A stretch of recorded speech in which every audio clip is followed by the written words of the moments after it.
Dear students, today we are going to learn a new chapter from civics and the name of chapter is the electoral process. Means हमें इस chapter में पढ़ना है कि जो election की procedure होती है वो किस तरीके से होती है, किस तरीके से हमारे इंडिया में इलेक्शन होता है. तो election have played an important role in a democracy country. Democratic country में इलेक्शन बहुत ही इम्पोर्टेंट रोल प्ले करता है. अब ये कैसे रोल प्ले करता है कि election and representation are the two very important aspect of the election. Means election और aspect of the democracy. Election और रिप्रेजेंटेटिव ये क्या है, दो बहुत ही इम्पोर्टेंट एस्पेक्ट्स है हमारे डेमोक्रेसी के.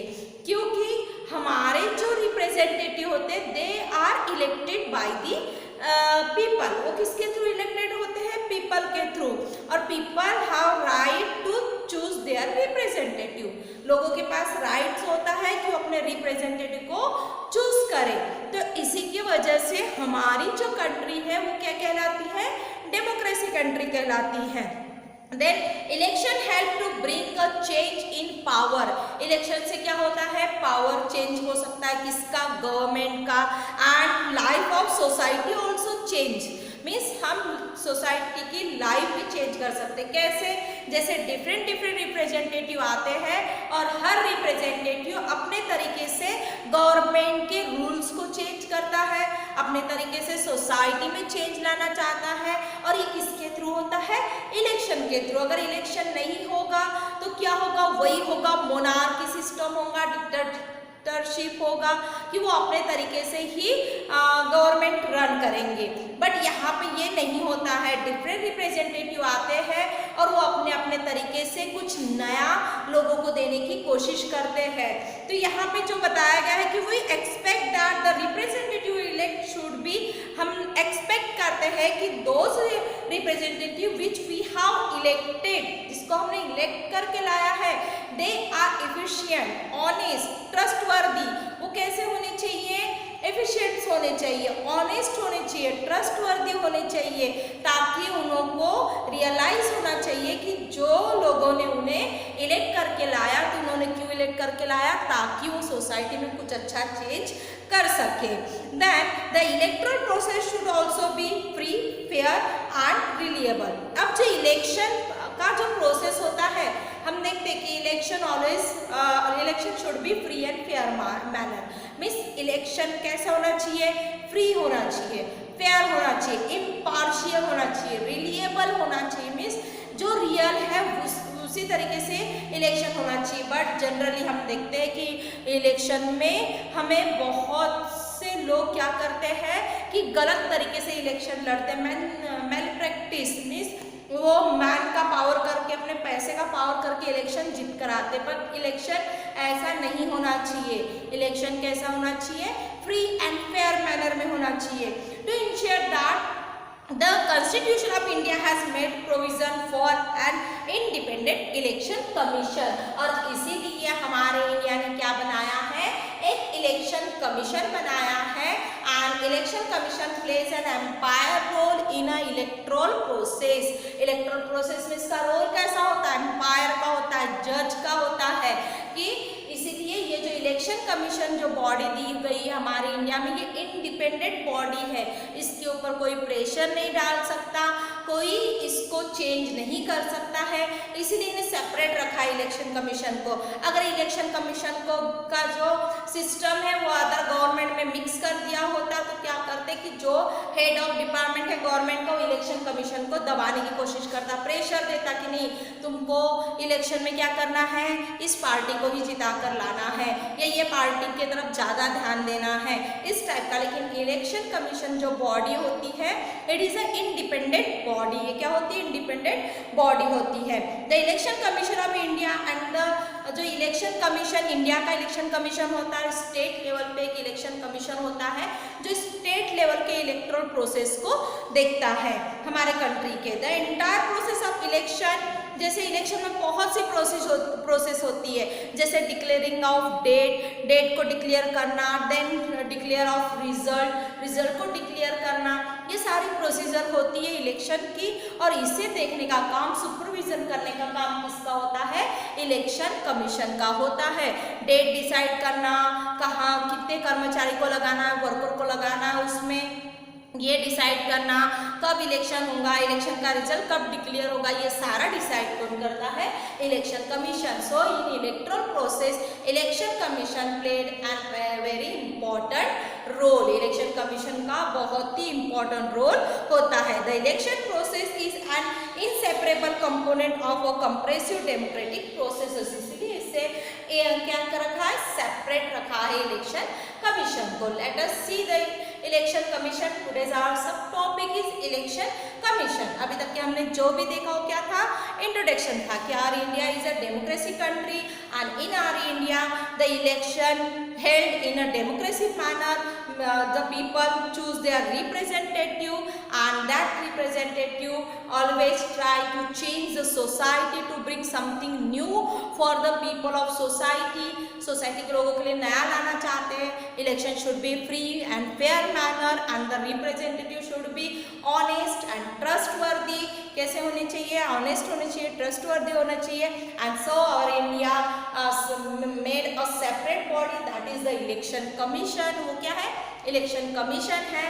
And in election commission is a very important role in electoral process because all process such like a declaration of date, declaration of result, all these things decided by the election commission. तो अब देख लेते हैं कि election commission के बारे में। In India the election commission is a central to the process of election. हमारे इंडिया में इलेक्शन कमीशन को सेंटर पे रखा है। किसमें? इलेक्शन प्रोसेस में। जब भी इलेक्शन प्रोसेस होती है तो उस समय इलेक्शन कमीशन का सबसे इम्पोर्टेंट अहम रोल होता है।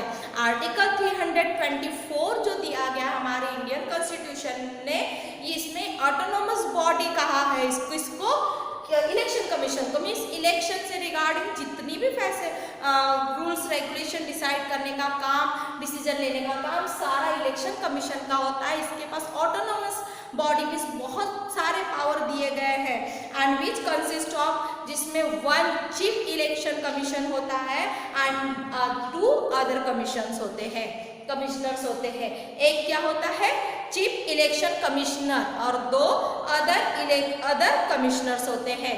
तो who was the first election commissioners in our India after the independent? ये क्वेश्चन आता है आपको कि हमारा इंडिया इंडिपेंडेंट होने के बाद हमारे इंडिया के सबसे पहले इलेक्शन कमिश्नर कौन थे? The answer is Sukumar Sen. कौन थे? Sukumar Sen. Sukumar Sen was the first election commissioner of India after independence के बाद। Sen was selected for the Indian civil service. सबसे पहले उनका इंडियन सिविल सर्विस में सिलेक्शन हुआ था। उस समय ब्रिटिश के अंडर में थे, वो ब्रिटिश रूल के अंडर में थे। And then he was given the charge of election commissioner after the election commission was established in 1950। लेकिन जब इलेक्शन कमीशन की एस्टैब्लिशमेंट हुआ, कब इलेक्शन कमीशन एस्टैब्लिश हुआ? 1950 में। इसके बाद जो कमिश्नर का इंचार्जशिप किसे दी गई? सुकुमार सेन इन्हें दी गया। Mister Sen efficiently handle the responsibility of the election commission in extremely adverse condition. जब कंडीशन उतनी अच्छी नहीं थी, कंडीशन बहुत खराब थी, लेकिन उस कंडीशन में भी सुकुमार सेन इन्होंने अपने पोस्ट को अच्छी तरह अपना वर्क किया। Then the president appoints the chief election commissioner. Who appoint the chief election commissioner? The president. किसके थ्रू अपॉइंट होते हैं? प्रेसिडेंट के थ्रू अपॉइंट होते हैं the election commissioner. The chief election commissioner can not be remove from his post easily. लेकिन जो chief election commissioner होते हैं उनको उनकी पोस्ट से इजीली नहीं निकाला जाता। उनको कोई भी गवर्नमेंट या गवर्नमेंट का कोई भी लीडर उन्हें नहीं निकाल सकता है, क्योंकि हमने पहले ही देखा है कि जो इलेक्शन कमीशन होता है it is a independent body. Independent body होती, no one interfere in that body. कोई भी उस बॉडी में इंटरफेयर नहीं कर सकता, इसीलिए चीफ कमिश्नर को निकालना इजी नहीं है। Then The election commissioner cannot be removed from his post easily or an account of any political reason. या कोई भी political reason रहे तो भी हम उन्हें उनके पोस्ट से चीफ कमिश्नर के पोस्ट से नहीं हटा सकते. This is necessary so as a preserve the independence of election commission. इसीलिए इलेक्शन कमीशन को अलग रखना बहुत जरूरी है. There is a separate provision made for the expenses of election commission. अब जो इलेक्शन कमीशन के जो खर्च होते हैं उसके लिए भी सेपरेट खर्चा रखा जाता है या एक्सपेंसेस रखे जाते हैं. The election commission does not have a separate stop. अब इलेक्शन कमीशन का कोई सेपरेट स्टॉप नहीं होता है कि इलेक्शन हो रहा है तो इतने इतने मेंबर इलेक्शन कमीशन के नहीं है. इलेक्शन के समय किसकी ड्यूटी होती है? हम देखते हैं कि जो गवर्नमेंट टीचर स्टॉप होता है, गवर्नमेंट ऑफिसर्स होते हैं या अदर एम्प्लॉयर्स होते हैं गवर्नमेंट के, help the election commission to execute the process of election. Sorry, वो हेल्प करते हैं वो इलेक्शन प्रोसेस को कंप्लीट करने के लिए या इलेक्शन प्रोसीजर अच्छे से चलना चाहिए करके इलेक्शन कमीशन का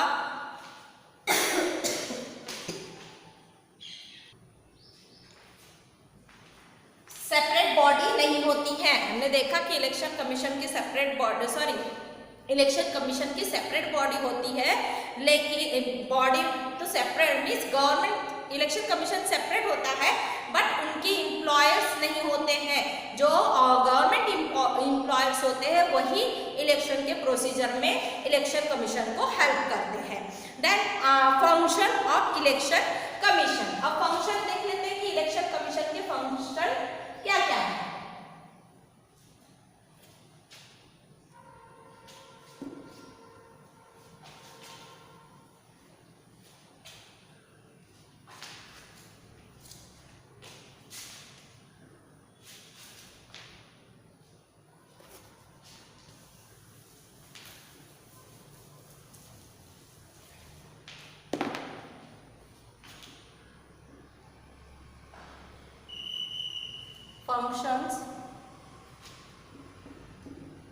Function of election commission. Okay, election commission के फंक्शन देख लेते हैं. तो first is preparing the voter list.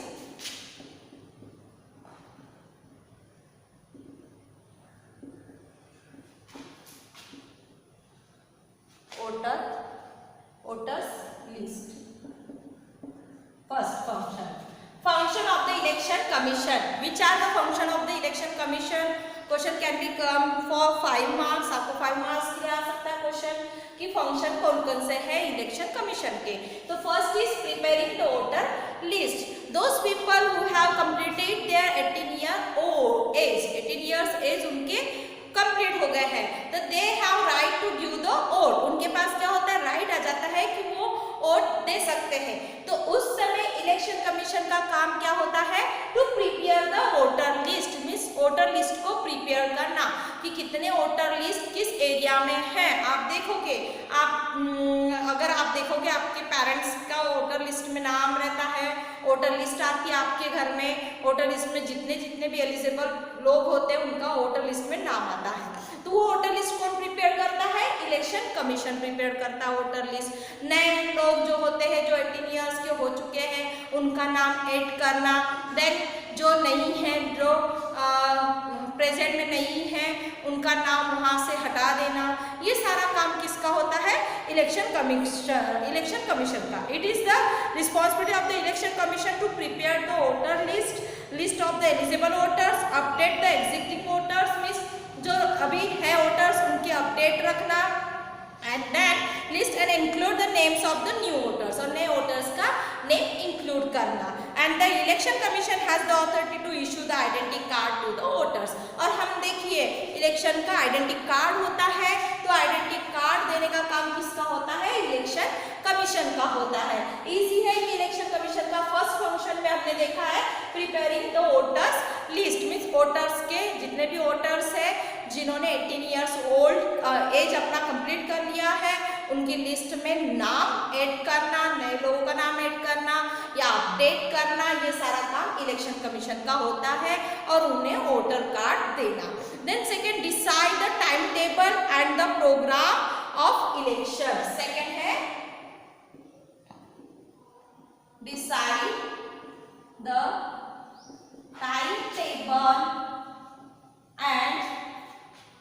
timetable and the program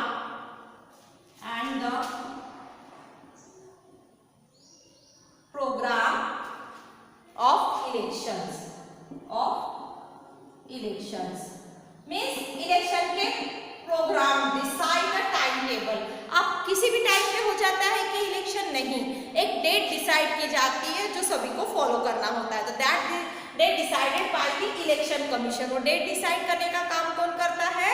election commission. It's the responsibility of the election commission and the election commission decide when to conduct election and in how many stages to hold election in every state. Means उसका election का date conduct करना और कितने stage में वो election होगा, election कितने stage में होगा, कैसे लेना है, ये भी प्रोग्राम डिसाइड करने का काम किसका होता है?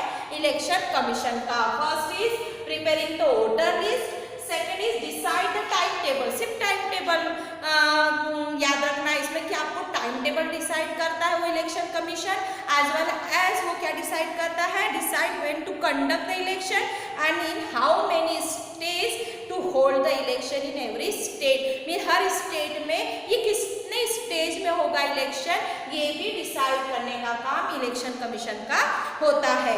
Third is security of the application of candidate, scrutiny of the application of the candidate, ये थर्ड पॉइंट है।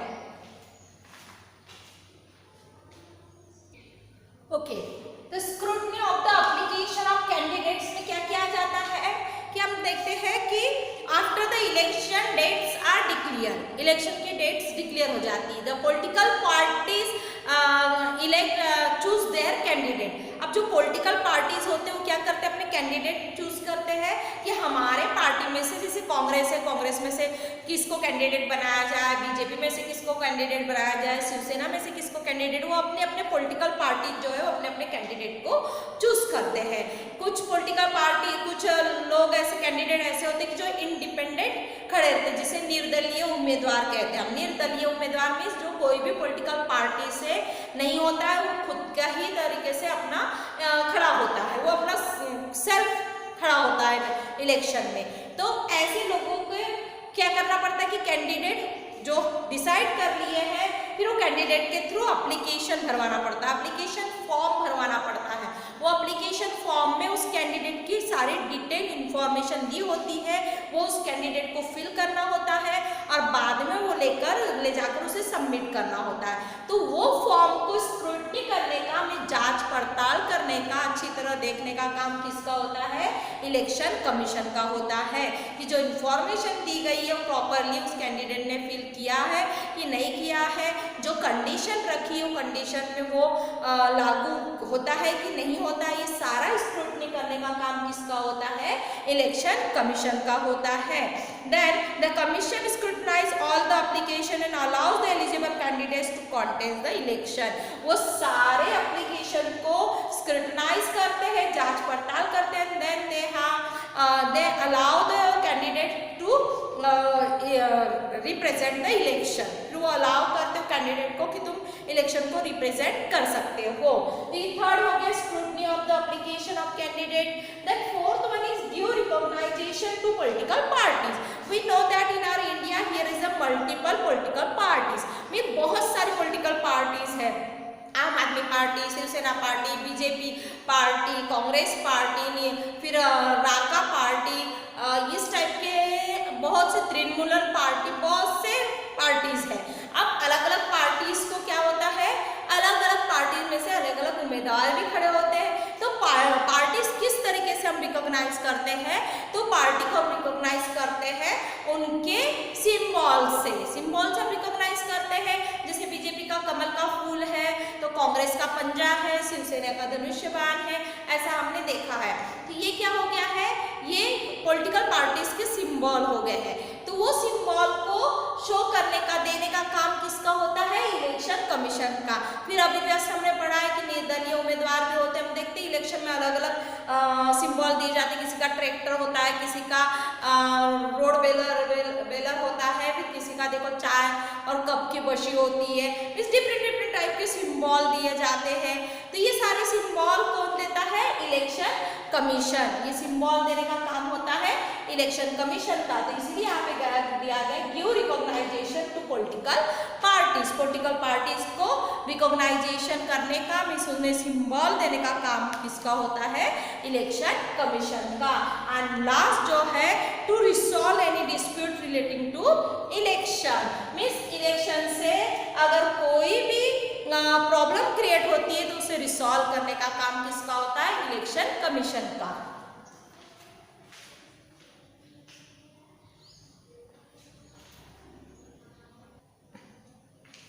ओके, तो रिसॉल्व मीन्स क्या होता है? प्रॉब्लम क्रिएट होता है। तो हम देखते हैं कि हमने अभी देखा कि इंडिया में मल्टी पार्टी इलेक्शंस होते हैं, मीन्स वेराइटी ऑफ पार्टी हमारे इंडिया में देखने को मिलती है। डेफिनेटली उनके बीच में छोटे मोटे लड़ाई झगड़े होते ही रहते हैं पार्टीज के बीच में। तो उस समय जो जज का काम कौन करता है? Election commission. इलेक्शन कमीशन ऐसे डिस्प्यूट्स को, लड़ाई को क्या करता है? सॉल्व करता है। एंड देन इसमें यह भी बताया गया कि जो according to declare any candidate as a disqualified, अगर कोई कैंडिडेट डिस्क्वालिफाइड हो गया है या कहीं कॉन्स्टिट्यूएंसी में से किसी कंडक्ट वहाँ पे नहीं है, मीन्स वहाँ से जो रिप्रेजेंटेटिव है वो हट गया है, वहाँ पे फिर से री इलेक्शन करवाना है, लोगों ने उसको हटा दिया है, तो उस कॉन्स्टिट्यूशन में इलेक्शन री इलेक्शन कराने का काम भी इलेक्शन कमीशन का होता है। डिस्क्वालिफाइड और कंडक्ट री election in a particular constituency, उसी करे जैसे महाराष्ट्र कॉन्स्टिट्यूएंसी का मतलब होता है क्षेत्र, एरिया। अगर महाराष्ट्र का जो है चीफ मिनिस्टर, हम कहेंगे कि अगर वो चेंज हो गया है, अपने कार्यकाल से पहले उसे पब्लिक ने हटा दी है, तो वहाँ पे फिर से री इलेक्शन करवाने का काम किसका होता है? इलेक्शन कमीशन का। तो ये बहुत इंपॉर्टेंट टॉपिक है। डेफिनेटली आपको क्वेश्चन पूछा ही जाता है कि function of the election commission.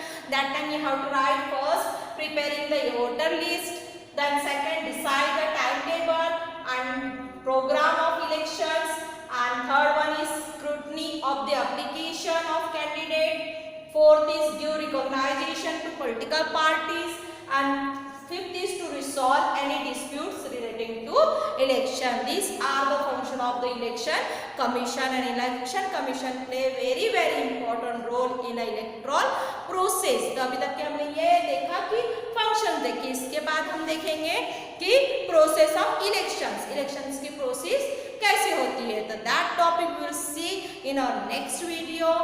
Okay, then thank you very much and bye bye.